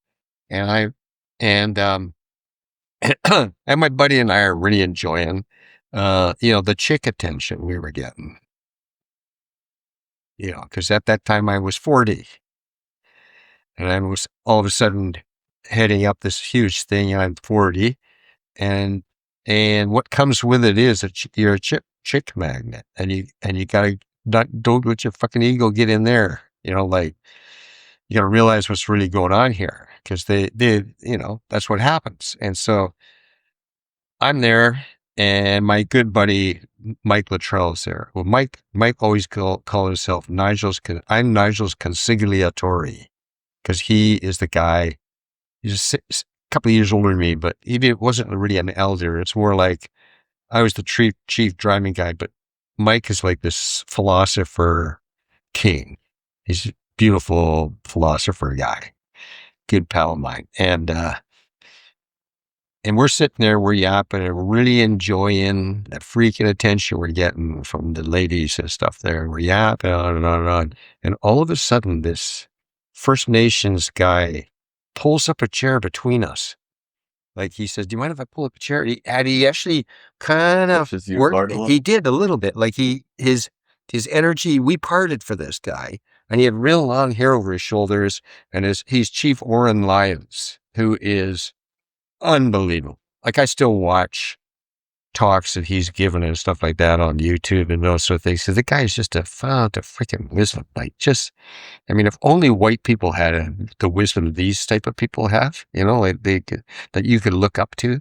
But anyway, he pulls himself between. He says, "Hey, you guys got a minute? Can I, I'd like to know, can I just talk to you?" And we both just looked at him. We went, yeah. Right away, you're in the presence of an elder, like, cause he's probably 90 now. So he was probably 70, 60 then or something like that. And he says, he gets himself into, he says, listen, do you mind? I don't know. No, we're both, I don't know how it was, but we both knew to let him in and to go, yeah, no, whatever you got to say, pal, we're listening. And he says, so, next time you're sort of in a place like this, or you're talking, or because I know you're probably tripping around the U.S. right now, and you're talking about Earth Day and stuff, right? And and it definitely is a point of light that's pulling people together. Like your Earth Day thing is a serious force now. Like it's got a lot of, he called it gravity. I guess pulling people towards the center of Earth Day, at the Earth. And so anyway, he says, so, it just if you can remember in your trip across the U.S. now, like where are you going next? And I said, we're going to this big floral thing that's happening. It's to do with big flower thing. And a lot of people go to it, all these different flowers, big botanical flower show somewhere in another state. I can't remember where it was, but we're going to that thing. And he says, oh, okay, great. Well, next time you're doing something like that, maybe think about us. He says, like when I say us, I mean First Nations, like think about us. We were here first. We got things to tell you guys. You're not listening, but we do. And it's going to get more and more important because if you don't listen to us and we don't change our ways in a huge way, we're going to end up in the pyro scene, right? Like where we are now, like fucking places burning down. And because we are. And so he said, so blah, blah, blah. And he said, and if I could be any of help to you guys and anything you're doing, here's my card. Here's my phone number. You can call me. This is pre-internet, all that shit, So we go to this floral thing and we're there, and there was a local tribe of First Nations there. They were blocking the entrance to this floral thing because it happened to be on Columbus Day. That's where it was at too. The big floral thing was in Columbus Ohio. It was their floral thing, and it was Christopher Columbus Day. First Nations aren't too fond of Christopher Columbus Day. Yeah. At all. So I said, there's these First Nations guys that are blocking the thing, the entrance, and we can't get anybody in there. And we're trying to do something good here to do with Earth Day, and I want to talk about it and stuff like that, but I don't know what to do. And I don't know if you could be of help. And he said, okay, what's the tribe's name? I give it to him. And he phones him, and he says, "This is Chief Warren Lyons. Let him in. I'll handle the rest. Let him in." So he did.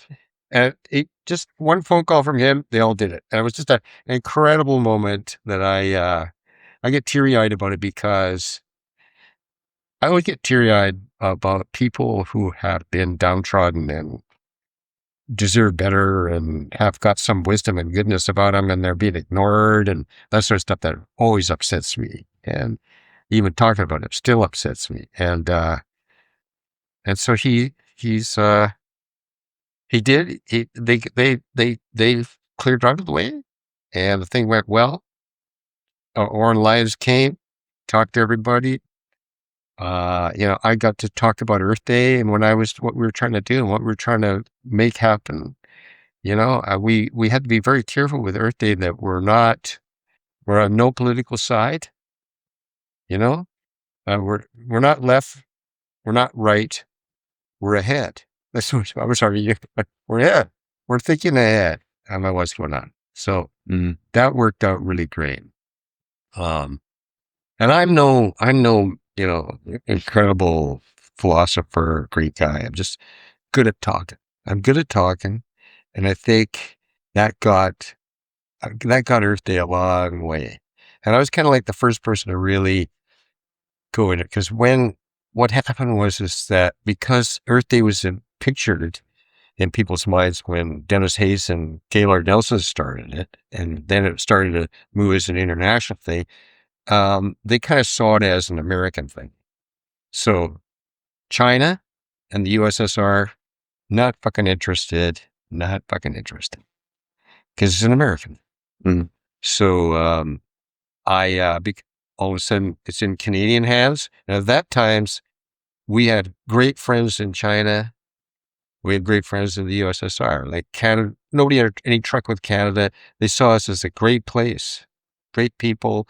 And because that, we became a behemoth from it, because the USSR came on and China came on. Imagine that. Think about the population of that. It was huge. And the Russians were we went to Russia. That was another thing too. We went to Moscow. We were invited to Moscow. That was an eye-opener. Just seeing that, because we were getting kind of the royal treatment by the politicos there. They were giving us the royal treatment. And it was like, it's like there were a few scientists from Russia that were mind blown in Canada, because at that time we'd already started recycling, and the blue box, that's turned into the blue box, but it was like glass, paper and plastic. That was being recycled. That's what we were all working on. I started working on the Victoria Recycling Center way back too. And we had meetings, and we managed, anyway, that thing was really taken off. And the Russians were mind blown that people would just do it. Like there wasn't no orders. So orders are you to fucking do that? No, it's a good thing. We all do it. It's like, they were like, that's because nothing like the cultural view. And that's the other thing, that Mike Luttrell was he called himself a cultural mythologist, but he truly was. Like, he was a guy that knew cultures really, really well, read up on them. And so we'd be going to Germany, like we're going to fly to Germany. And I'd say, Mike, tell me the culture of Germans. We're going to Japan. And I said, like, at that time, the Japanese were whaling like crazy. And we said, we're going to Japan. What's the Japanese story, mythological story? And he said, it's a shame culture. Like if they can get filled with shame, and they will, like he said, that they, like the nail that sticks up, hammer it down. That's one of their sayings. So it's like, don't try to be a standout or individual. Like individualism in the United States is like a god, right? Mm-hmm. But Japanese, totally different. And so we're going there, and he says, like, just tell them we'll write up something, because we're getting a lot of attention in the world, and we say, Japan, we feel sorry for you. That's how we start with. We feel sorry for you, and what you're doing with the whales and everything. Sure wish you stopped. See, you know what people on strike do in Japan in those days? They wear a black armband, and they don't do anything beyond that. But the corporate people will be so ashamed by the fact that they're wearing a black armband that they will change their ways to get them to take it off. Because they don't want it to be seen, and it's shame. So a fascinating culture thing. I learned a lot from Mike Luttrell about cultures and how they think. Mm-hmm. So if you ever try to pull off something international, get a cultural mythologist, or somebody really understands cultures really well about where they're coming from. Yeah. And they'll, yeah. So I learned that. Learned a lot about that. And also being there in various countries. Norwegians were amazing. I like the Norwegians a lot. At the time, I really, really enjoyed them. Not their whaling. Yeah. But they stopped. Iceland, Paul Watson is one of my favorite guys, Captain Paul Watson. What a major dude that guy is, because he's had billionaires buy him super powerful boats that he can chase whalers around in and fuck them up. And it's like, he's a force to be reckoned with. And he phoned me when I was Earth Day Canada, and he says, "Hey, Nigel, can I put your Earth Day logo on the bow of my boat as I ram whaling ships?" And I'm going to hear you son of a bitch. I said, I can't say yes to that, you fucking idiot. What are you talking to me about? I know, but I said, but I sure admire how you'll do it. I said, like, I'll never step in your way to stop you from doing that. But Earth Day said, come one, come all, We took everybody, even the bad guys, even the polluters in the environment. But I wouldn't have let them buy or greenwash by buying my alliance, but I did actually do it. I did a thing with McDonald's restaurants. That was I got really reamed by Greenpeace for that one. But my deal I did with them was we made a 100% recycled paper tray liner with vegetable dyes on it for McDonald's. We got them to make that themselves. And then we put a message from Earth Day on one side of it, and a message from McDonald's on the other side about what they're doing about their foam clamshell burger holders and all that shit. And we said, but I'm not going to say I love McDonald's, and I won't be doing that for you. But I will say, hey, what are you going to do about those? And if you are going to do something with the clamshell thing, or you're going to have people hand them in and get money back, like with pop bottles and that sort of stuff, well, I'll work on it with you, but I'm not going to green stamp you, Yeah. Yeah. So to go back to this, what was the thread we were on? Spiritual? Yeah, I guess, but it was also with elders, but also I guess finding the elder within yourself, of the 90-year-old self. Do you see spiritual development and emotional development as sort of like the same thing? No, I think there's, I think the U.S. is, I'm going to call America is a very individualistic country. Individualism, me. Mm-hmm. And also, self-development, important. I'm not saying that it's not right, but I'm just saying that they're not thinking about the collective when they're doing self-development. They're thinking about me, Mm-hmm. but I mean emotional development as in emotional development, emotional, internal.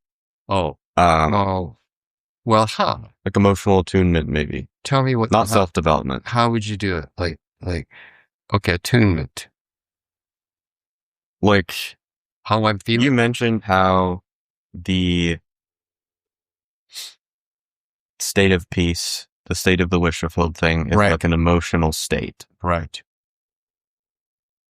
One of the biggest unlocks for me was seeing spiritual development and emotional development as two sides of the same coin in terms of like being more aware and attuned of my own internal state and my emotional state was a part of the spiritual process. Mm-hmm. Do you see that connection as well, or is it different for you? Well, I, as long as it's not just about people, but it's about all species and everything.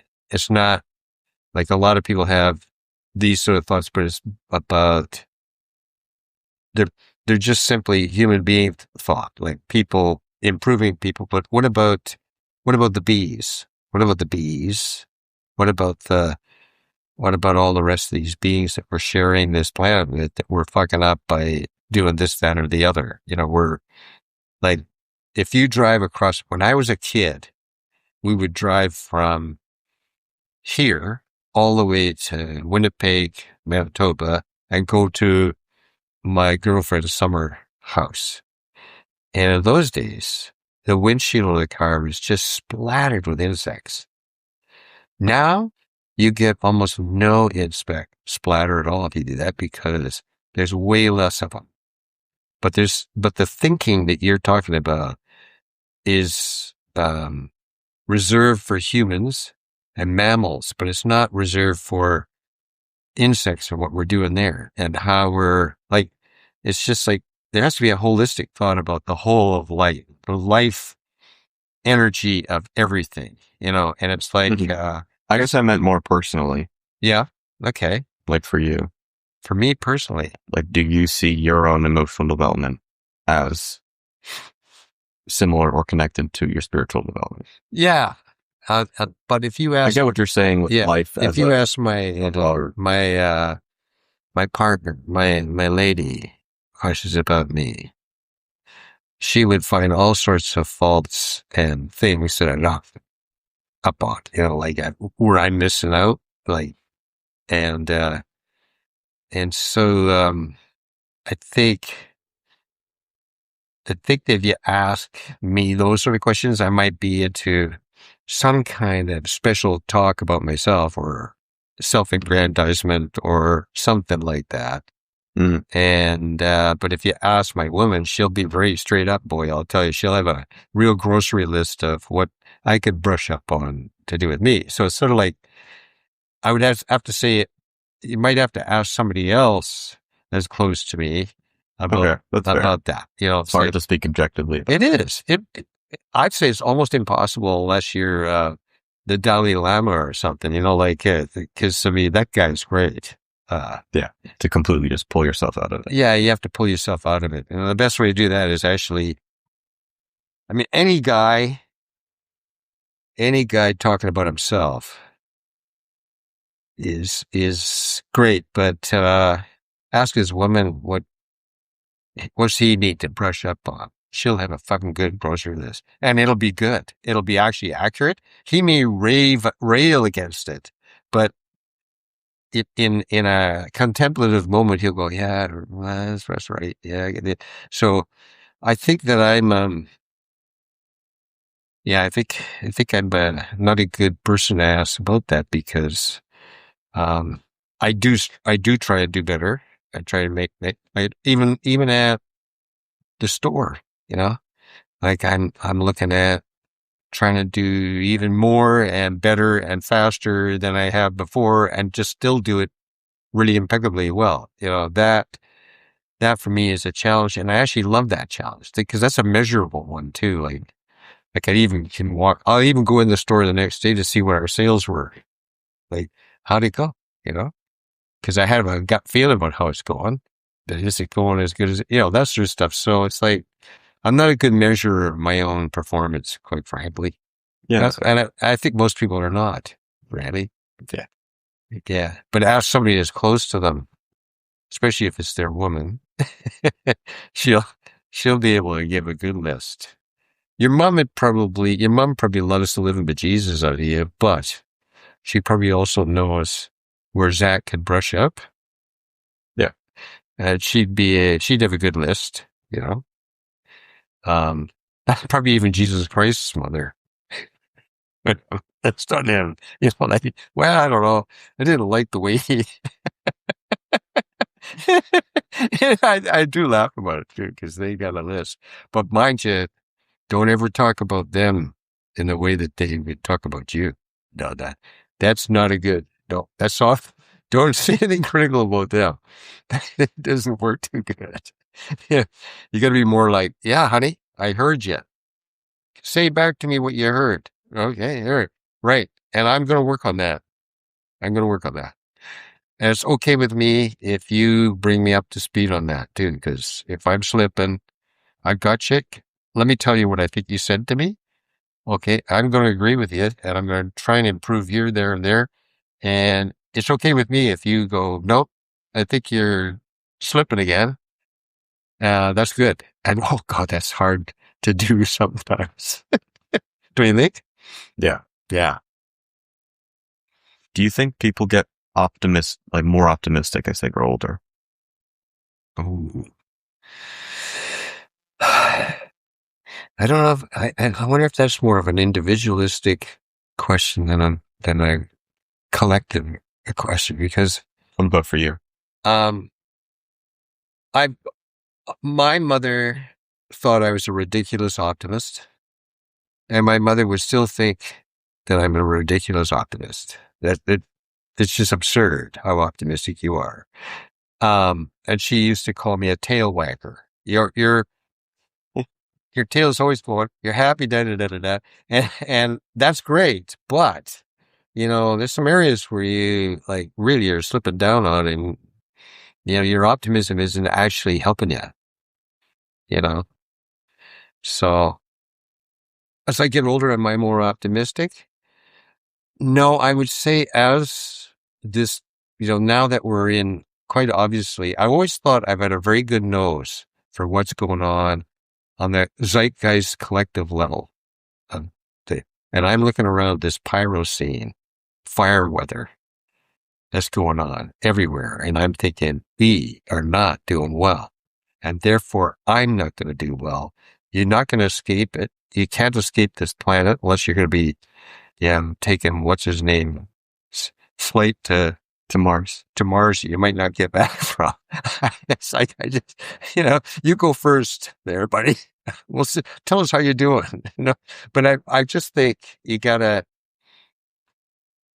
I think I've always had a really good nose for the zeitgeist of what's really happened. Like when I got into environmental stuff was way back before it was highly apparent that the writing was on the wall. You could just see in various things, like we would go down to Los Angeles and visit my dad's friend who was in the movie industry down there. And at the end of the day, I'd be wiping my face with a white towel and stuff, and all this black grease is coming out. Where's that coming from? Well, that's the pollution, son. The price you're paying. Then you just all you got to do is multiply it out. And I got a couple of friends of mine that have actually thrown their towel in with me and don't want to talk to me anymore because I will still talk about what needs to be done. And like it's actually got worse, not better. So you would say your optimism stayed the same, but your realism has increased, maybe, or? Yeah, well, my optimism, I'm still a tail wagger. Yeah. And a bit of a ridiculous one, quite frankly. I stay happy most of the time, but Wish fulfilled. yeah, and I'm not fooled either. Like it's like Rochelle, it's blah blah blah blah blah. But now she is a practitioner. My lady is a world-renowned nonviolent communications person. That's her deal. That's what she said. She talks about nonviolent communications, and she's an expert on it. So Is there still violence in the world, honey? How long you been doing that? Is there still violence in the world? I do this to piss her off too, but I say, so there's still violence, eh? Because she uses the same argument with my Earth Day. Your Earth Day thing sure hasn't done much, has it? And I said, your nonviolent communications things hasn't done well, has it? Huh? You know, straight to Hormuz and all that, come on. So you can use that as a weapon, but if you're actually, instead of finger pointing, going, well, just me, and maybe shrinking the size of my influence in the sense of, keep the garden good out here, keep things good. It's not my property, but I do cut the lawn and I do watering and stuff like that. And just keep your piece of the garden as good as you can keep it. And that's probably the best you can do.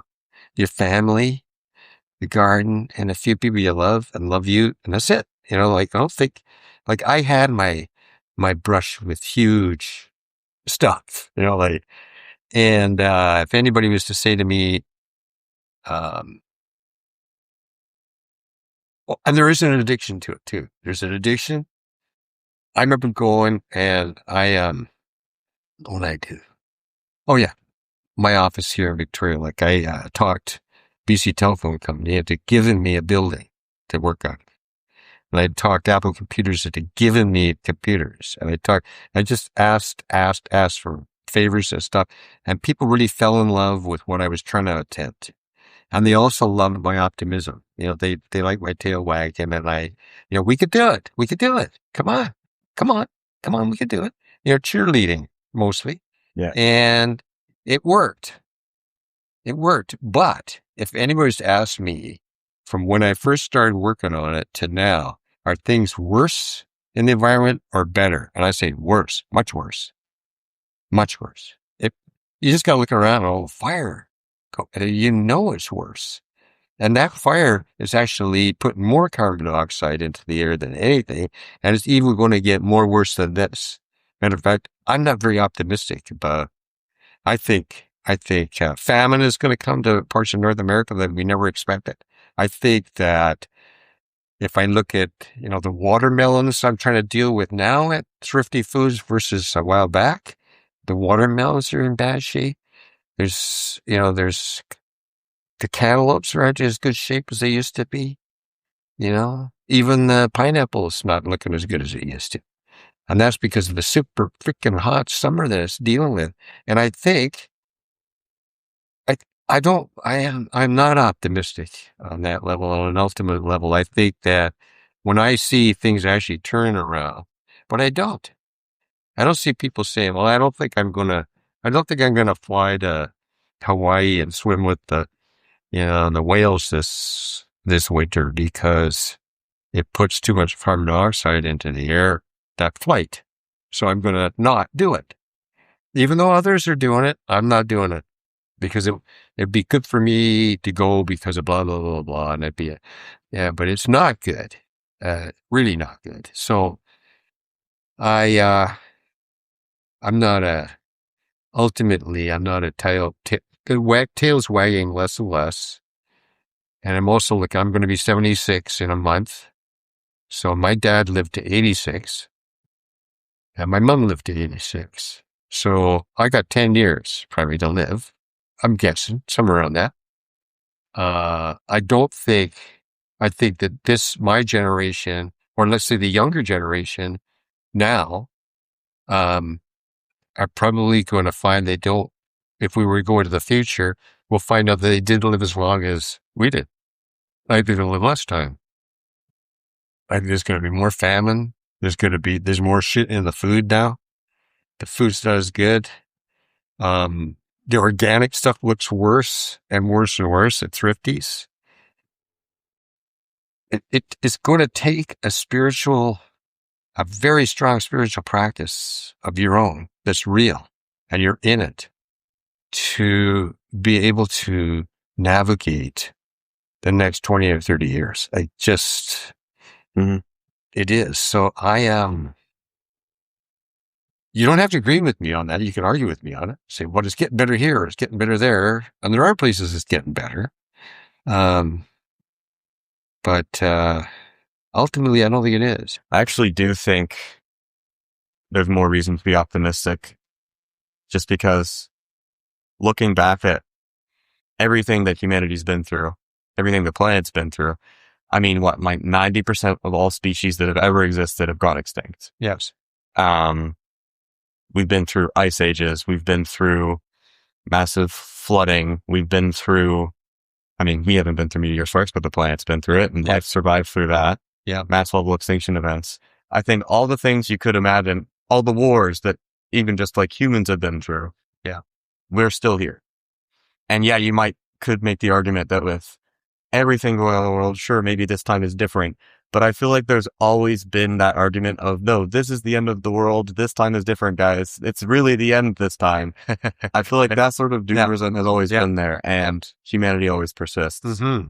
So I do agree. There's a lot of stuff going on in the world right now. Obviously, there's cause for concern in a lot of areas, but I wouldn't say that it's reason to stop being optimistic. No. Good point. Yeah.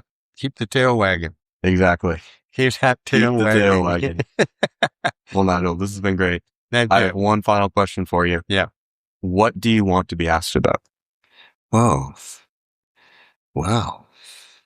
I've never had that question asked me in any interview. I think I'd like to be asked about, do you think being Irish has made a difference to my thinking? That, like you were talking about the cultural differences thing earlier with the cultural mythologies. Yes. But also like the Catholicism and how it's sort of baked in. Yes. You see the Irish heritage as a part of that? I do see that. I also see like, the famine in Ireland was a huge influence too on that. Like massive influence. And there was this also a huge, departure from Ireland to go to places like New York. And those are the places where they, like to mass immigration. Yeah, to get away from it, all of that,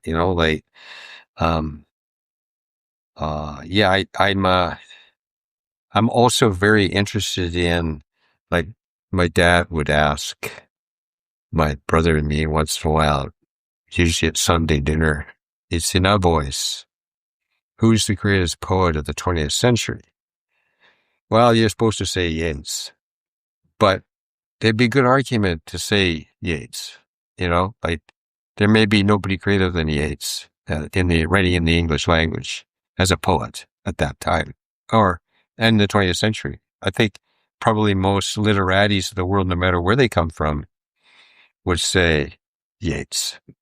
And what would they say about novelists? Well, they would probably say James Joyce. And he wrote Finnegan's Wake and, magnificent books. Finnegan's Wake is so brilliant when you actually start really reading into it, because there's it's all hidden in the book. He's got these hidden things in the book, word plays, and it's the extraordinary minding behind that. And I've been studying that for many years, like just the secrets of James Joyce. And James Joyce was asked, what do you think the 21st century will be? This was on his deathbed. And he said, it will be, here comes everybody. What a fucking thing to say. Like, I just think that's extraordinary, like perceptive thing to say, and he'd also put HCE under things in his ratings. And there was his chief character in Finnegan's Wake is a guy named Henry C. Earwicker, but it could also mean Here Comes Everybody. And so it's he plays around with these things, but I just, I so love him. And also I think, and this is from Stephen Jenkinson, who wrote Matrimony and a number of other books, who is actually somewhat my mentor. Actually quite a bit my mentor. He's younger than me by a few years, but he's absolutely brilliant, like a stunning human being, 1 in a billion, in my opinion. And his secret is etymology. And etymology is like the history of where the word came from. And what's really interesting in the Bible, it says, in the beginning was the word. It's not the prayer, it's the word. And then after that, but the word, interesting, because the power of a word, and there was a time where we were oral and not writing too. Like the Odyssey was written, but the Iliad was oral. So it can't possibly be the same guy, Homer. That's my classics. I mean, any classics professor would tell you that. It's not the same guy. Like, and then there's the oral tradition, like before written word was orality, so I study oral stuff. So I think that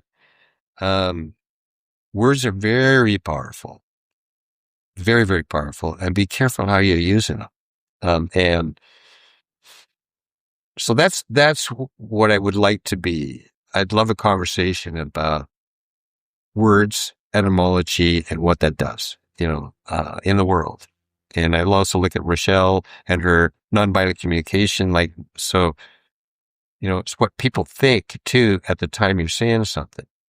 Mm-hmm. This idea that somebody says to you, you did this to me. What you said to me did this to me. And you could say, in a kind of a enlightened way, you could say, well, no, actually, it's how you took it in. It's where the damage is, not me. You could have chosen to go, I'm not listening to that shit. I'm not. So I think that's a conversation I'd love to have. That's kind of why I did the podcast. The spoken word, the connection of just sitting down with someone and having a deep conversation. I think that's the perfect place to end it on. That's part of the power of why I do this. Right. It's sure. Sitting down with someone to learn about them and their story. Yeah. And really just give the ideas the space they need to breathe. Yes. Yeah. Yeah, I think so. I think you got what it takes to do it too. That's what I think. Like, it's like, Thank you. What age are you? 21. Fuck. It's just like preternaturally wise for a guy who's 21. Like, it really is. Like, I mean that honestly. Like, I was just like, you're one impressive motherfucker for me, as a young man, because it's like, there's so few of you. Thank you. I appreciate in this world. And, there are people like you somewhat, but, there are people who are trying to be the fastest 100-meter runner or the highest freaking jumper or the, things that are measurable and that sort of stuff. You break records, but what are you actually doing for the collective? Not much. It's all about you, really. I mean, it's like, but yeah, that's the funny thing. Sorry, go ahead. Yeah, there's so many people like that, like that. It's actually time for, it is the age of Aquarius too. I know I'm going to probably wax a bit weirdo on you, but I'm a big believer that astrology works. I've been around them.